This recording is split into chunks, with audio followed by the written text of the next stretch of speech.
एक छोटा सा डिफरेंस लिख लेते हैं यहाँ पर, डाली heading differences between rate of reaction and rate constant, और पूरे डिफरेंस लिखवाएगा हमें Krishna.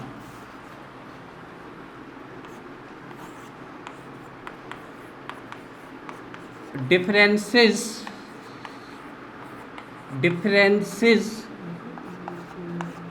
between rate of reaction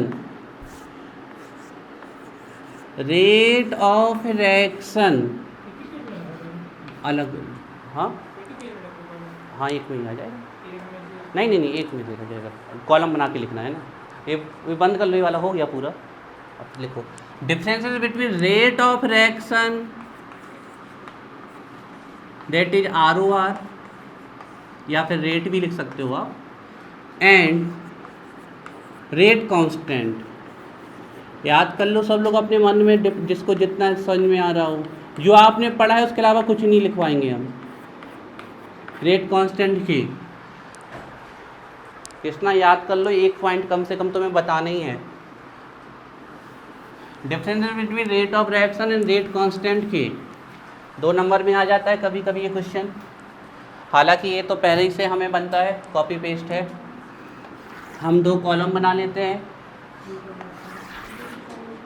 one side लिख देते हैं rate of reaction that is rate, और अनदर साइड लिख देते हैं रेट कांस्टेंट।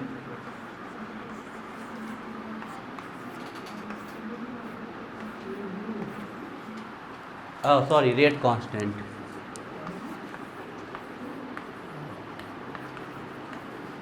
चलो भाई कृष्णा पहला पॉइंट बोलो, रेट ऑफ रिएक्शन और रेट कांस्टेंट के बारे में पहला पॉइंट बोलो भाई। अरे पहले पॉइंट में कुछ नहीं बोलना था, पहले पॉइंट में रेट ऑफ रिएक्शन की डेफिनेशन बोल देते और उसमें रेट कांस्टेंट की डेफिनेशन बोल देते। रेट ऑफ रिएक्शन क्या होती है? Rate of reaction define a change in concentration any one of the reactant product per in a particular time period. Instant के लिए वो इंस्टेंट टाइम हो जाएगा और एवरेज के लिए टाइम इंटरवल। रेट कांस्टेंट क्या होता है? अभी तो डिफाइन किया, rate constant is equal to rate of reaction में molar concentration each of the reactant is taken as a. क्यों नहीं बता पाए? क्यों नहीं बता पाए? याद कर लो दूसरा point. First point rate of reaction की डेफिनेशन लिख दो भाई फर्स्ट पॉइंट में, ठीक है ना? तो लिखिए, शॉर्ट में लिखते हैं ROR rate of reaction is define. पीछे का जिसको याद है उसके लिए तो बोनस है भाई। Rate of reaction is defined as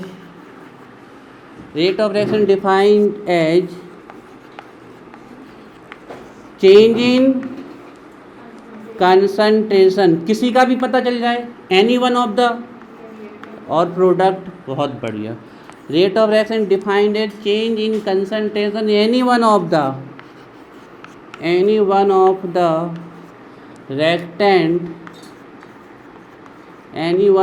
reactant और product, any one of the reactant और प्रोडक्ट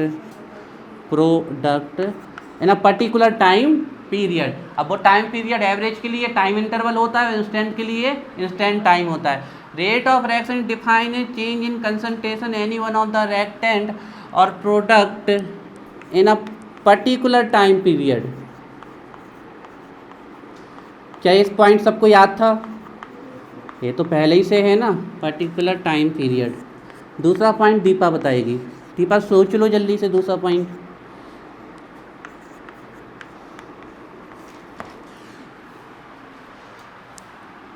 इसके लिए क्या लिखेंगे? अभी बताया, रेट कांस्टेंट किसके इक्वल है? रेट ऑफ रिएक्शन के, लेकिन कब? Molar concentration of taken as a, बहुत बढ़िया। Rate constant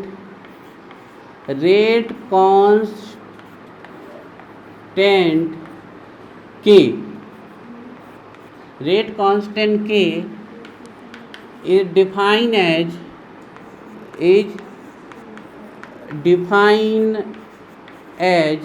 rate of reaction।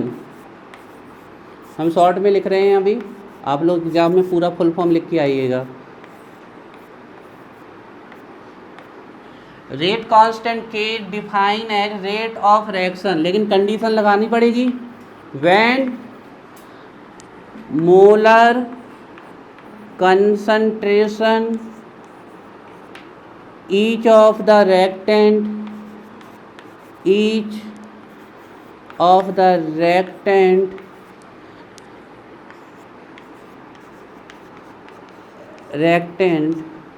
taken as a unity या as a 1 mole per litre, जो आपको अच्छा लगे, एज अ यूनिटी। इसको ऐसा लिख सकते हैं क्या आयुष का अंदर 1 capital M can be written as, M का मतलब क्या है मोल पर लीटर, तो मोल 1 मोल पर किसको मान रहे हैं हम, व्हेन मोलर कंसंट्रेशन को कितना मान लिया 1 मोल पर लीटर। अच्छा देखो इसका रिप्रेजेंटेशन भी कर देते हैं हम। जैसे मान लीजिए एक रिएक्शन गई R से P में, ठीक है, तो यहाँ रेट ऑफ रिएक्शन लिख देते हैं हम। ठीक है, देखना सभी लोग रेट ऑफ रिएक्शन लिख रहे हैं हम, ROR करके लिख लीजिए, रेट करके लिख लीजिए। तो बताओ रिएक्टेंट के टर्म में माइनस साइन, चेंज कौन सा कर दें, या तो एवरेज या इंस्टेंट कोई भी कर दो। ठीक है, DR upon DT divided by stoichiometry, कितनी है यहाँ पर 1। ठीक है, इक्वल कौन सा साइन प्लस, क्या आएगा DP अपॉन स्टोइक्योमेट्री 1। तो देखो रेट ऑफ रिएक्शन डिफाइन है change in concentration, D so change in concentration any one of the reactant और product in a particular time period. बनते हैं इक्वेशन लिखते हैं, सबसे हमने सबको सिखाए थे, इसलिए हमने कहा था चैप्टर बहुत सरल है, लेकिन एक भी दिन गैप नहीं होना चाहिए, तो समझ में आ रहा होगा। सिद्धार्थ आ रहा है समझ में, चैप्टर शुरू से पूरा आ रहा होगा, हमें विश्वास है। और नहीं आ रहा तो पूछना है अभी पूछना है, व्हाट्सएप में पूछना है, फ़ोन करके पूछना है या वीडियो मांग लेनी है। इसको कैसा रिप्रेजेंट कर दें, इसको ऐसा कर दें, इसको भी शॉर्ट में रिप्रेजेंट कर देते हैं R इक्वल P। तो हम लिख देंगे ROR दैट इज़ रेट किसके इक्वल हो जाएगी K के इक्वल। लेकिन यहाँ कंडीशन लगाना पड़ेगा, यहाँ पर हमें एक कंडीशन बगल में ही लिखनी पड़ेगी। व्हेन जो ये रिएक्टेंट का कंसंट्रेशन है, इसको हम कितना ले रहे हैं 1 molar, that is 1 mole per litre, है ना। चलो सो ऐसे लिख देते हैं। देखो एक चीज़ को कई तरीके से रिप्रेजेंट कर सकते हैं, वो आपको ध्यान रखना चाहिए। आप वहाँ वाला भी रिप्रेजेंट कर सकते हो।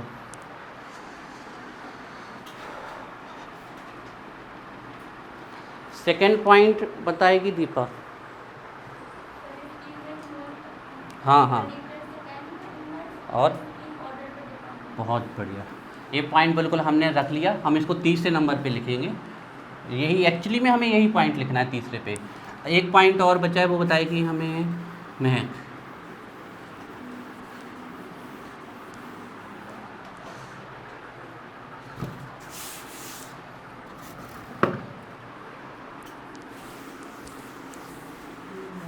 बताओ महक।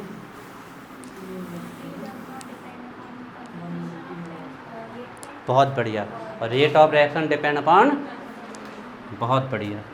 इतना तेज दिमाग है तुम लोगों का, तुम लोगों की 100% से कम तो आनी ही नहीं चाहिए। हमसे पूछते सर तो हम तो कुर्सी के नीचे घुस जाते।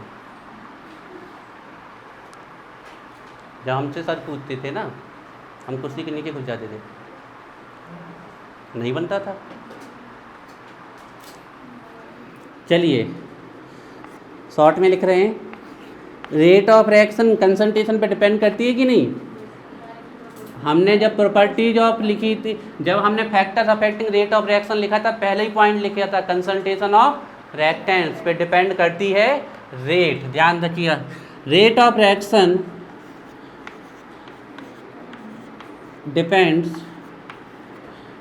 Depends upon concentration of reactants, concentration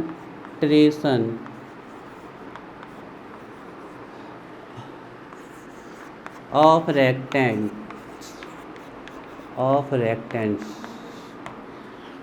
क्या ये कंसंट्रेशन ऑफ रेक्टेंट्स पे डिपेंड करता है? क्योंकि उसको तो कितना मान लिया था, 1 मोल पर लीटर।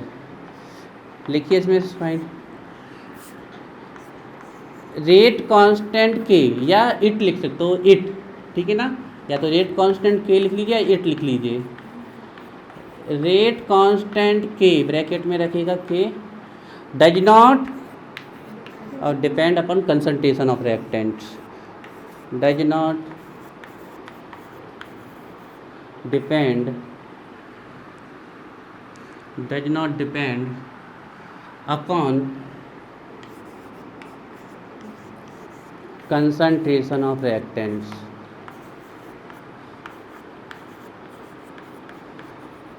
और तीसरा पॉइंट वही जो दीपा ने बताया था, बोल दो दीपा एक बार और। बिल्कुल सही। यूनिट क्या होती है आपकी ROR की, पता है आपको? Concentration time inverse, is it?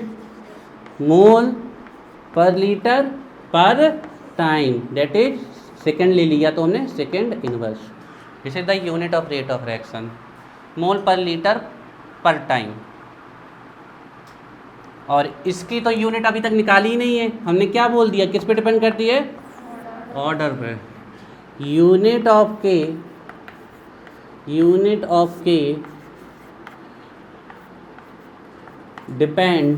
Depends upon order of reaction.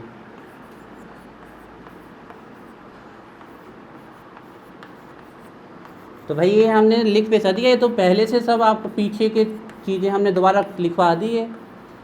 इनमें से हमने कोई भी चीज़ नई तो लिखवाई नहीं है। ये तीनों पॉइंट रेट में पढ़ चुके हैं, ये तीनों पॉइंट रेट कांस्टेंट में अभी अभी पढ़ चुके हैं, बस हमने एक बार और लिख दिया। चलिए 1 मिनट देते हैं, याद करके सुनाइए।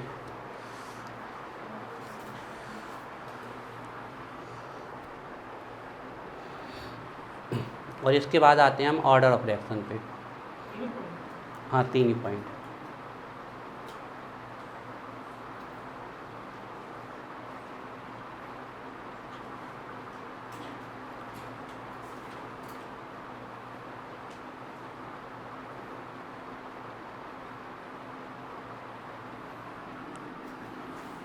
चलो राज सुनाओ। हाँ Rate of reaction is defined as change in concentration of any one of the reactant or product at a particular time period. Rate of rate constant K defined as rate of reaction when molar concentration each of the reactant taken as a unity. Second point, depends upon concentration of reaction, does not depends upon concentration of reactant. Unit mole per liter per time, इसकी depends upon order of reaction. चलो सृष्टि सुनाओ 3 difference इसमें।